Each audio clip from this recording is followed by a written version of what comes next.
Hello everyone, happy to see you again to talk about the French region of Auvergne. We have a lot to cover today, so without further ado, let's begin.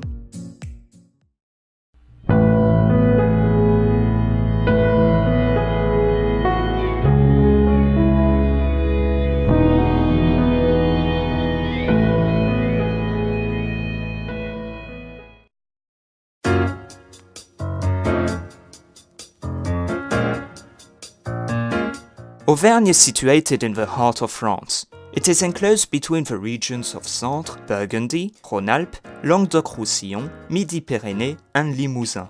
11th region of France by the land area and 19th by its population. Its main cities are Clermont-Ferrand, its capital, Ambert, Aurillac, Brioude, Issoire, Riom, Saint-Flour, Thiers, Vichy, Cussey, Le Puy-en-Velay, Moulins and Montluçon. The region is divided in 4 departments: Allier, Cantal, Haute-Loire and Puy-de-Dôme.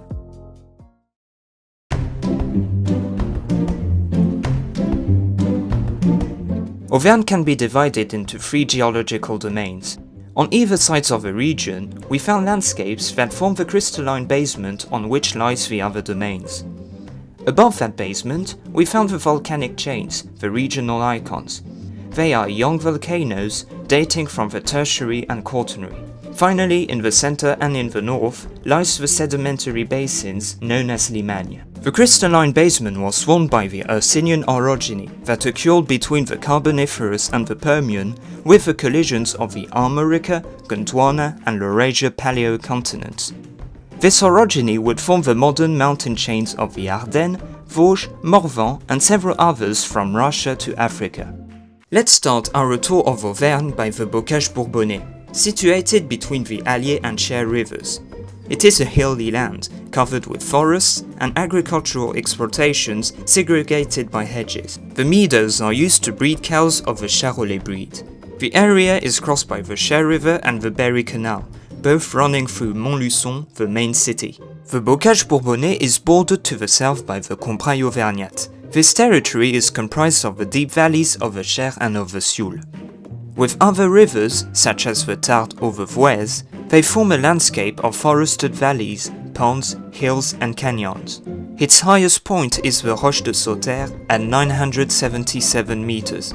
Still going south, we continue with the Artense, a granitic plateau sculpted by quaternary glaciers, having resulted in numerous flues and moraines. Several ponds and lakes are scattered across the Artense, including the lake of Bord-les-Orgues, artificially formed by the eponym dam. Bord-les-Orgues is renowned for its basalt columns, situated in the Corrèze department.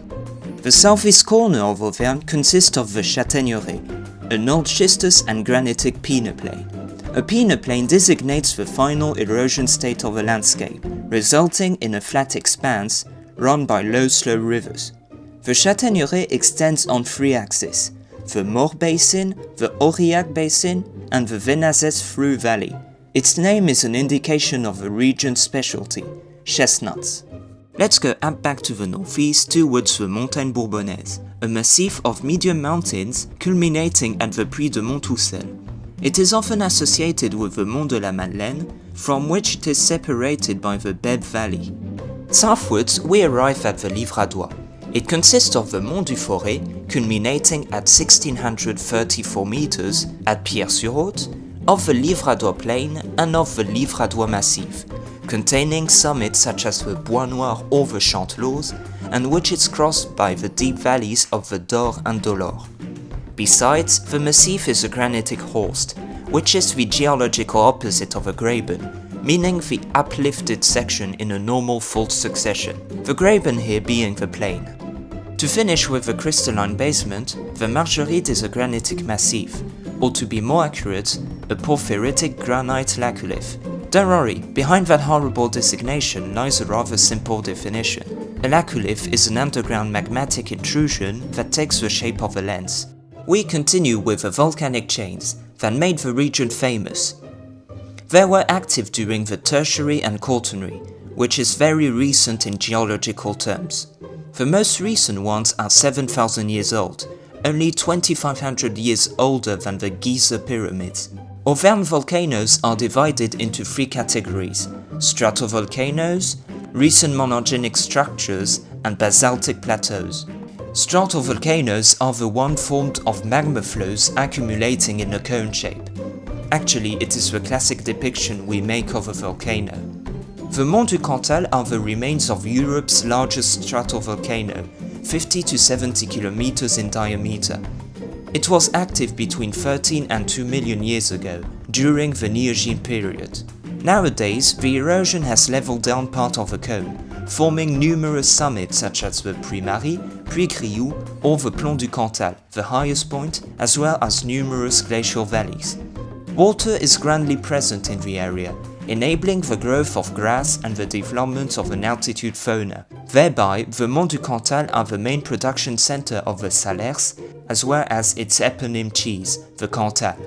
In the continuation of the Monts du Cantal, we first encounter the Mauriacois, forming their northwest foothills. This area consists of ancient lava flows that were later burrowed by the tributary rivers of the Dordogne, resulting in a succession of plateaus and canyons. These lava flows also form near the center of the volcano basaltic plateaus known as planaises, the most important one being the Planèse de Saint-Flour. Finally, and still on the southern side, the Carladès is an undulated plateau formed of four valleys, those of the Serre, Brezons, Goul and Brome. The northern part, where the first two valleys are situated, presents a mountainous climate, while the southern part, with two valleys precisely oriented in that direction, possesses a warmer climate. The second stratovolcano of the region are the Monts d'Or, also dating back to the Tertiary, with the first large-scale eruptive episode 3 million years ago, and a second one between 1 million and 200,000 years ago.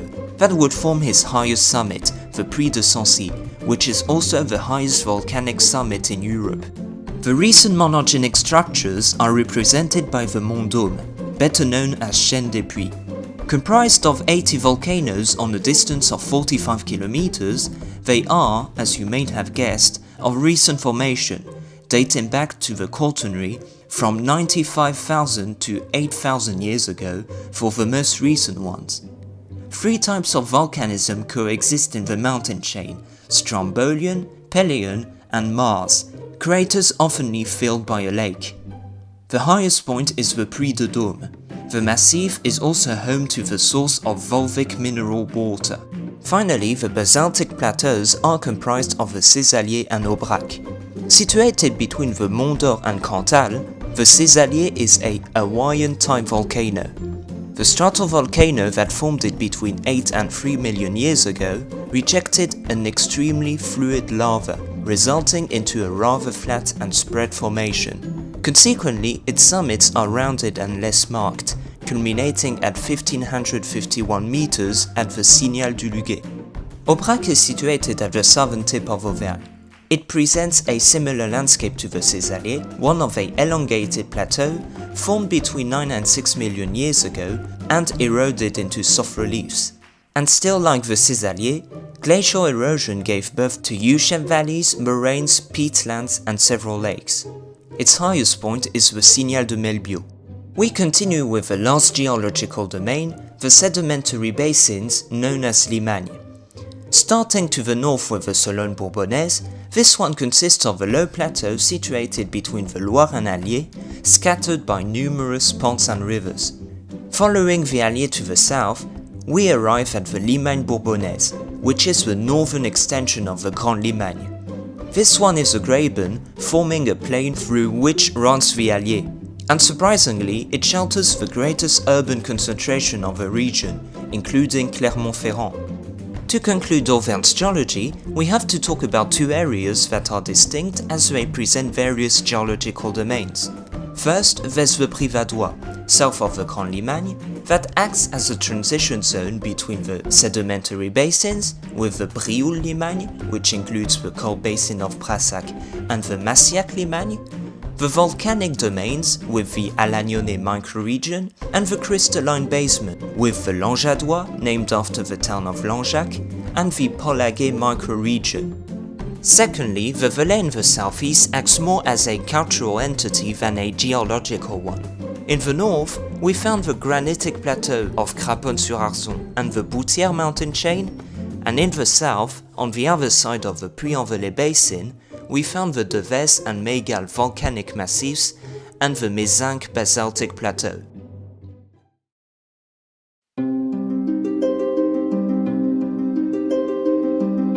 We can't begin the history of Auvergne without the Auvergne, who even gave their name to the region. The Auvergne were a Celtic tribe who lived in the area between the 7th and 1st centuries BC. They were part of the Gauls, of which they formed one of the most powerful and influential tribes. Their leverage was due in part to their agriculture and craft, but also and mostly to their coinage, one of the most important of ancient Gaul. This prosperity was such that the reign of some Auvergne kings were reminiscent of the reign of Greek tyrants. But the particular Auvergne history would retain the most is without a doubt Vercingétorix. To understand why, we need to go back to the 120s BC, when the Greek city of Massilia was under siege by the Saluvi tribe. The Greeks asked for the Romans to help. Those accepted, seeing an occasion to implant themselves in Gaul. On their side, the Saluvi demanded help to the Allobroges, but when those were pushed back by the Romans, the conflict extended to the Auvergne. Botwitus, king of the Auvergne, formed an army, but despite numerical superiority, the Auvergne were defeated in a battle at the meeting points of the Rhône and Isère in 121 BC. The Romans then annexed the Mediterranean coast, forming the province of Gallia Narbonensis. The Auvergne lost their predominance in Gaul as a consequence of this defeat, and some Gallic tribes, such as the Aedui, would stand up against them. In 58 BC, the Aedui, under Germanic threat, would ask the Romans for help. Those wouldn't back up on the invitation, and the proconsul of the Roman province, Julius Caesar, would establish a protectorate on Gaul, and it's on that occasion that Vercingétorix comes in. Benefiting from the return in Italy of Julius Caesar, Vercingétorix would start a rebellion against Rome. Despite less organization and initial failures, Vercingétorix would win a major victory in the Battle of Gergovia in 52 BC. This victory would unite all the Gallic tribes around him, including the Aedui, previously allied to the Romans. However, all this would end at the Siege of Alesia in September of 52 BC. With dozens of legions and reinforcement from the Germanic cavalry, Julius Caesar would force for the surrender of Vercingétorix's forces, ending the uprising and leading to the annexation of Gaul. During Roman times, Auvergne was integrated into the Roman province of Gallia Aquitania, and a Gallo-Roman culture quickly emerged. Cities developed, such as Augustum-Nemetum, previously Nemesis and later Clermont-Ferrand, as well as temples, such as the Temple of Mercury on top of the Puy de Dôme. In the 3rd and 4th centuries AD, Auvergne would be evangelized by Saint Austrimonius. But in the 5th century, Auvergne found itself threatened by the Visigoths and the Burgundians. This threat would materialize in 471 when the Visigothic king Euric invaded. Despite great resistance led by Sidonius Apollinaris, 11th bishop of Auvergne, Rome would cede the region to the Visigoths in 475, although Euric would liberate Sidonius, who would regain his episcopal seat. The Visigothic period wouldn't last long, as in 507, Clovis would defeat the Gothic king Alaric II at the Battle of WWII, bringing Auvergne into Frankish hands. At Clovis's death, the region would be integrated into Austrasia. Between the 7th and 8th centuries, Auvergne would be incorporated in the Duchy of Aquitaine. Carolingian Auvergne became a main cultural and religious center, as the erection of numerous churches and monasteries testify. However, this period is also marked by diverse troubles, epidemics, incursions, invasions, conflict between the nobles, and so on. It is in those troubled times that the Paix de Dieu movement emerged.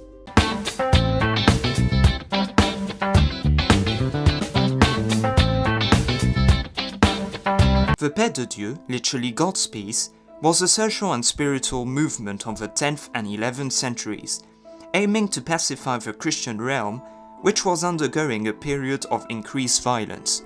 The church conducted operations of pacification of public life, as the lay persons, supposed to maintain it, were at the origin of the violence. Notably, the church made the nobles pledge for the maintenance of general peace, supervising private conflicts. Started in Auvergne, the movement spread to Aquitaine, Languedoc, Bourgogne, and eventually to the entire Kingdom of France, becoming a foundation of feudal society.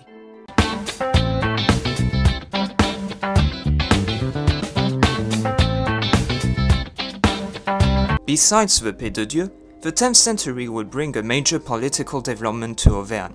Indeed, in 963, the Viscount of Auvergne will proclaim itself Count of Auvergne under the name of Guy I, kick-starting a dynasty. Till then, the region was administrated by the Dukes of Aquitaine, and the new dynasty would slowly cut loose of their control. Auvergne's spiritual leverage justified the holding of several church councils, the most famous one being the Council of Clermont. In 1095, this council would make history with the call of Pope Urban II to liberate Jerusalem from Seljuk Turks' hands, thus launching the First Crusade. The Count of Auvergne Guillaume VI would be part of those liberating Jerusalem in 1099.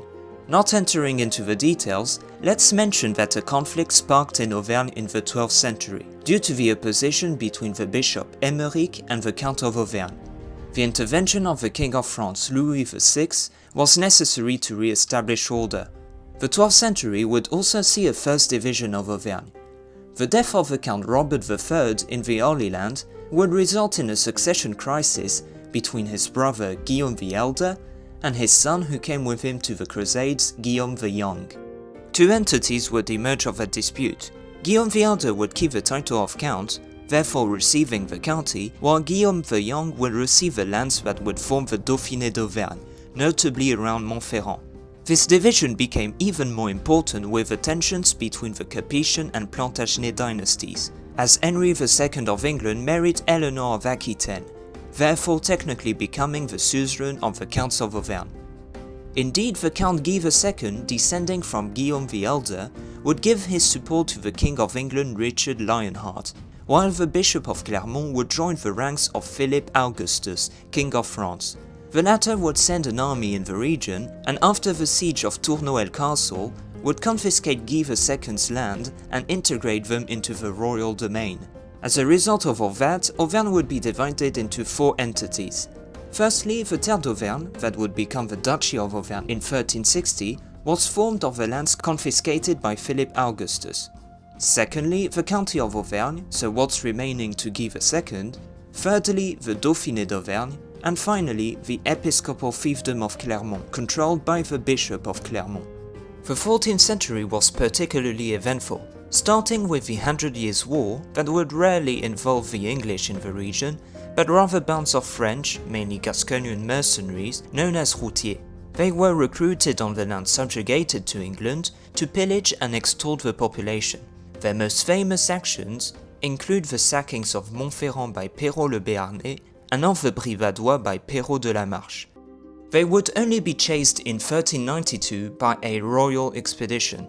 As a result of that chaos, as well as excessive taxation implemented by John Duke of Berry, a peasant revolt, known as the Tushina, would set out. Opposed to the mercenaries, but also to the nobility and to the clergy who didn't pay taxes, they carried banned actions against them, such as the reclaiming of the town of Brioude to the mercenaries led by Seguin de Badefolle, and even robbing the Duke of Berry himself. The latter would achieve to eliminate them in 1384 at the Battle of Mortier. To add to that misery, the century also saw several outbreaks of plague, including the Black Death, in 1348, 1349, 1360 and 1363. The House of Bourbon, which gave the kings of France from Henry IV, was born at Bourbon-l'Archambault, a fiefdom that would be raised to the rank of duchy in 1327. By a clever game of diplomatic marriages, most of Auvergne would be in Bourbon's hands from 1416, except for the episcopal fiefdom of Clermont and the county of Auvergne controlled by the House of the Tour d'Auvergne. Charles III of Bourbon's betrayal, who joined the service of Charles V of Spain to the detriment of Francis I of France, will lead to the confiscation of his lands and their integration into the royal domain in 1527. Protestantism appeared in Auvergne around 1540, notably in Issoire, which became a center of the Reformation. As a result, the region would not be spared by the wars of religion. St. Bartholomew's Day massacre entailed a surge in violence in Auvergne, caused by both Protestant and Catholic bands. The most notable of those bands was that of the Huguenots led by Mathieu Merle, which captured Issoire in 1575 to be driven out only in 1577. The wars of religion were also marked by the events of the Catholic League, which dragged many nobles to its cause. Henry IV's royal troops were forced to besiege several League strongholds such as Riom, Ambert or Saint-Flour. The 17th century is marked by the reign of Louis XIV and his centralization policies. To that purpose, he organized the Grand Jour d'Auvergne, a series of exceptional trials meant to judge and punish the local nobles' abuses, but also to put them under control. The royal administration would develop roads, agriculture, and the industry of the region, such as tannery and cutlery at Thiers, paper mills at Ambert, or lace making at Saint-Flour. When the French Revolution erupted, Auvergne wasn't very enthusiastic concerning the event, if not at all. Conservative region, seeing the revolution as a distant threat, the reforms implemented against the church, notably the civil constitution of the clergy, were unwelcomed. Uprisings and lootings occurred, particularly during the Great Fear, consecutive to the storming of the Bastille. In 1790, the region was divided into the 4 current departments. The 19th century was rather calm for Auvergne. The multiple political regimes would be well accepted. The Consulate, the First Empire, the Bourbon Restoration, the Second Empire and the Third Republic. Auvergne would even provide politicians to the national level, such as Eugène Rouillet or Félix Esquiriou de Parieux. The 19th century wasn't glorious in economic terms, however. Rural flight to other regions was important, and the industrial development was limited. It was still present, however, with notably Michelin, today's #1 in pneumatics. The region would also see a certain development in literature, with authors in the Occitan language as well as French.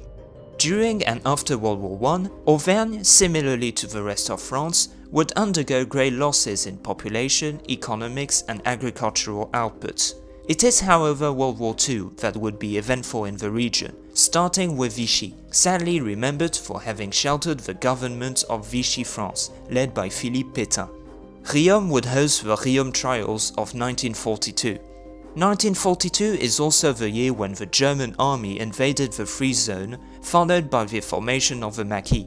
The region would be the theatre of several confrontations between the Maquisards and the German unit in charge of their elimination, led by Kurt von Jeser. This brigade was famous for its unit of Volga Tatars. There's also the story of Gabriel Piguet, Bishop of Clermont, who despite supporting Vichy's government, was sent to Dachau in 1944 for its opposition to the extermination of the Jews, even saving the life of several children. He received the title of Righteous Among the Nations for these actions.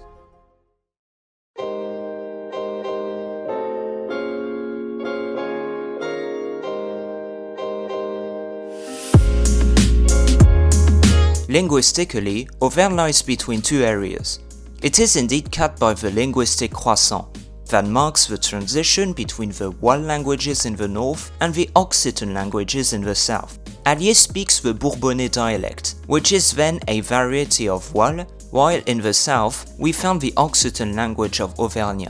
In the croissant, the 2 idioms blend to form the Averno-Bourbonnais dialect. Finally, in the southeast of Cantal, around Aurillac, we found a variety of Languedocien, itself another variety of Occitan, called Aurillacois. Auvergnat can be divided into 3 variants: Northern, Middle and Southern, and also, to a certain extent, a variant influenced by Franco-Provençal. Those divisions were made following the isoglosses crossing the region. an isoclass being a line separating different linguistic features. All those regional languages tend to decline. In the case of Auvergne, for example, only 3% of the region's inhabitants declare having good knowledge of it, so around 80,000 people.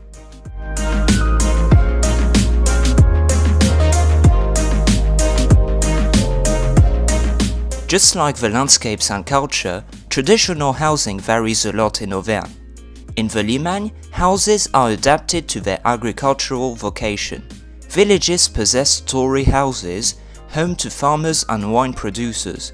Their ground floor is devoted to stables, while their upper floor is obviously devoted to living. Mountain homes are robust, like the basalt blocks they're made of. Their doors and windows are narrow, and their roof, made either of slate, corrugated metal or flagstone, rounds to the ground at the rear of the house. The houses also always face south. The Valais is particular in regards to housing. Houses are indeed built in stone that can either be a reddish lava stone in volcanic areas, a light-colored granite in old rock areas, or a yellow arkose in the sedimentary basins. They are cemented by a mortar composed of pozzolan, a red volcanic gravel. Some houses were equipped with a bell, indicating the house of the Beat. The Beat were an institution regrouping secular women that could settle in a village at the village's demand in order to hold the tasks of mistress, catechist and nurse. In exchange for these services, the villagers would build her a house, recognizable to its small bell tower. To finish with housing, the Buron designates small mountain habitats that are used during transhumance. They were also used to produce butter and cheese, and some, very rare, are still in use today. Secondly, the Jasseries are mountain farms found in the Livradois, Montforêt and Montpilat. They are also used during summer, and they consist of a living room, a barn and a cellar.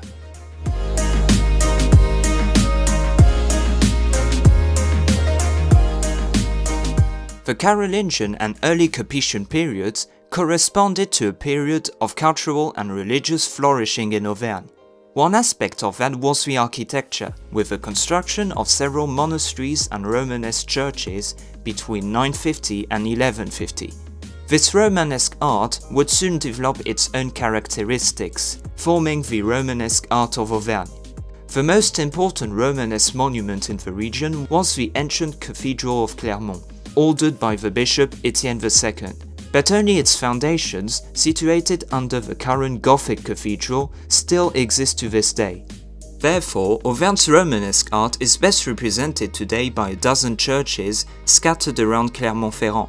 These churches, known as the major churches of Auvergne, are divided into two groups: 5 complete ones, having retained all their characteristics, and 5 incomplete ones, having been modified throughout history. The complete churches are Notre-Dame-du-Port at Clermont, Notre-Dame at Orcival, with its statue of the Virgin Mary, Saint Ostrimonius at Issoire, Saint Saturnin, and Saint Nectarius. For the incomplete churches, we have Saint Victor and Saint Crown at Enosa, the Abbey Church of Mozac, Saint Julian at Choria, Saint Martin at Cournon d'Auvergne, and Saint Amable at Riom. But now that Romanesque art of Auvergne, how is it defined?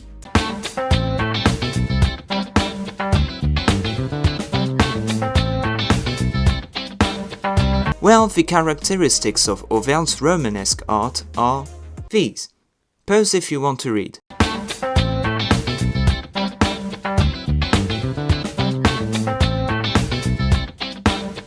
To conclude with architecture, we can mention that due to its rich history, Auvergne is covered with monuments, from castles such as Anjony or Toury, to industrial constructions such as the Garabi Viaduct.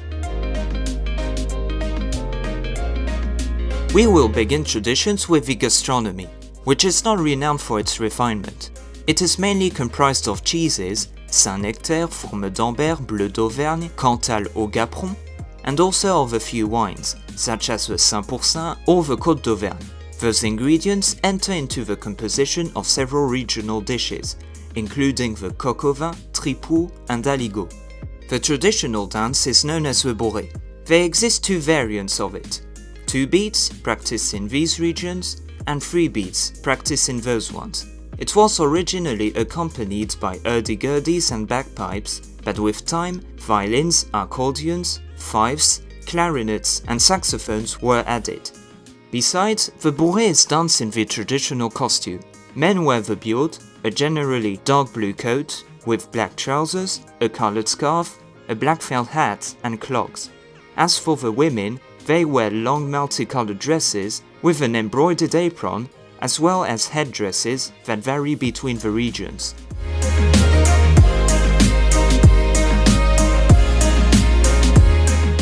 During the course of its history, Auvergne gave birth to many personalities, such as Grégoire de Tours, Blaise Pascal, Henri de la Tour d'Auvergne, Gilbert Dumotier Marquis Lafayette, André Messager, Joseph Canteloube, Albert Londres, Georges Pompidou, Valéry Giscard d'Estaing, Théodore de Banville, Pierre Teilhard de Chardin, Gerbert d'Aurillac, Michel Rolle, Fernand Forest, and the Michelin brothers. And so it's on that we conclude this video.